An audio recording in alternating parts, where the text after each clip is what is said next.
जनता का चुनाव है। जो माहौल है कांग्रेस के पक्ष में है, न सिर्फ मेरे क्षेत्र में लेकिन प्रदेश भर में।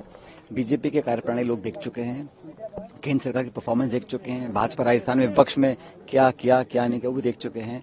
जो बिखराव है और जो एक सत्ता में आने की जो वो ललायत है वो जनता देख रही है। तो मुझे लगता है कि अच्छे बहुमत के साथ सरकार कांग्रेस पार्टी की बनेगी राजस्थान। पायलट साहब, चूंकि ईडी का भी प्रवेश हो चुका है, चुनाव के दौरान काफी कार्रवाई हो रही है। बीजेपी कह रही है कि यदि भ्रष्टाचार नहीं है तो डरने की बात नहीं है, लेकिन आपके नेता कह रहे हैं कि ये सब कार्रवाई जो है चुनाव के मतदान से ठीक पहले क्यों आ रही है। 5 साल से किसी ने कोई कार्रवाई करी नहीं और इन एजेंसीज का दुरुपयोग हो रहा है। ये मैं नहीं कह रहा हूँ, पूरा देश कह रहा है और जानता है। बहरहाल वो केंद्र सरकार में है, वो कर सकते हैं, लेकिन मुझे लगता है पब्लिक इस बात को जान रही है कि जो चुनाव की हार की डर की वजह से इस प्रकार एजेंसी का दुरुपयोग हो रहा है। पब्लिक कांग्रेस पार्टी के साथ। पायलट साहब, एक दूसरा सवाल बड़ा ये था कि बीजेपी ने अब तक टोंक में, सरदारपुरा में और जो प्रमुख जगह है जहाँ पर बड़े कैंडिडेट उतरे कांग्रेस के, वहाँ पर अब तक प्रत्याशी नहीं घोषित कर पाए। कारण क्या लगता है आपको? ये तो सवाल आप उनसे पूछिए। मैं तो अपना नामांकन मैंने भर दिया। अब जो भी उम्मीदवार होंगे हम उनसे सामने चुनाव लड़ेंगे और जनता जनार्दन है, जो निर्णय जनता करेगी वो स्वीकार होगा। विधानसभा चुनाव में इस बार बीजेपी ने कोई फेस डिक्लेयर नहीं किया, हालांकि कांग्रेस ने भी नहीं किया। किस तरह देखते हैं आप इसमें देखने की बात क्या हो, तो उनका निर्णय बीजेपी का। हमारी पार्टी ने कभी ऐसे हमारे कभी ऐसा ट्रेडिशन भी नहीं रही है।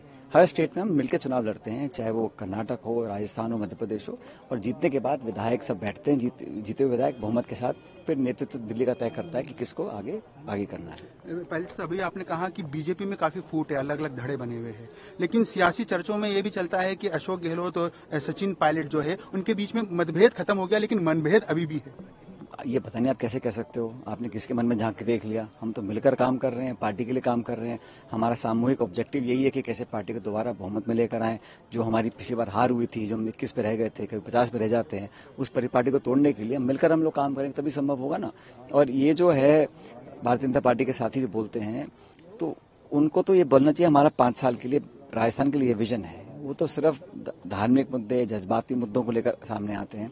परफॉर्मेंस और युवाओं के लिए, किसानों के लिए जो उन्होंने काम किया होता तो उसके आधार पर चुनाव लड़ते, तो मैं इस बात को मानता हूं। एक लास्ट सवाल है मेरा पायलट साहब, क्योंकि पिछले विधानसभा चुनाव की यदि बात की जाए, आप पीसीसी चीफ थे, उस दौरान अधिकतर कांग्रेस के कार्यकर्ताओं के मन में था कि सचिन पायलट मुख्यमंत्री बनेंगे।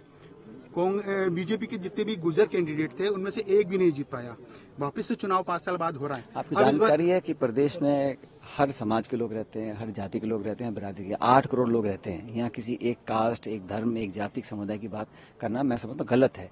पार्टी की विचारधारा होती है और 2 संगठन है और जनता को तय करना है कौन सा संगठन बेहतर है। पिछली बार हमने मेहनत कर पार्टी को इस लायक बनाया कि सरकार हम लोग बनाने में कामयाब हुए। दोबारा हमारी वो कोशिश है। तो बीजेपी के तो आरोप लगाते रहेंगे, तो आप वो भाषा क्यों बोल रहे हो? आपको तो बोलना चाहिए कि 3 तारीख को परिणाम क्या आएगा, और मैं दावे से कह रहा हूँ कि परिणाम कांग्रेस के पक्ष में आएगा। लेकिन मैं पायलट साहब, मेरा सवाल अधूरा रह गया, पूरा नहीं करने दिया आपने। सवाल ये था कि पिछली बार जो कुछ हुआ उसके बाद फिर जिस प्रकार से 5 साल तक मतभेद चलते रहे, खड़गे जी ने कहा, राहुल गांधी जी ने कहा, खड़गे जी ने कहा कि मेरे को कहा सचिन पायलट जी माफ करो, भूलो, आगे बढ़ो। तो हम सब आगे बढ़ चुके हैं। आप अभी पीछे खड़े हो लग रहा है मेरे को। आप भी आगे की तरफ देखो, क्योंकि जो भी निर्णय लेना है वो सही समय पे पार्टी लेगी। पहले हम बहुमत लेकर आए, जीत जाएं, उसके बाद किसको क्या जिम्मेदारी देनी पार्टी का काम है।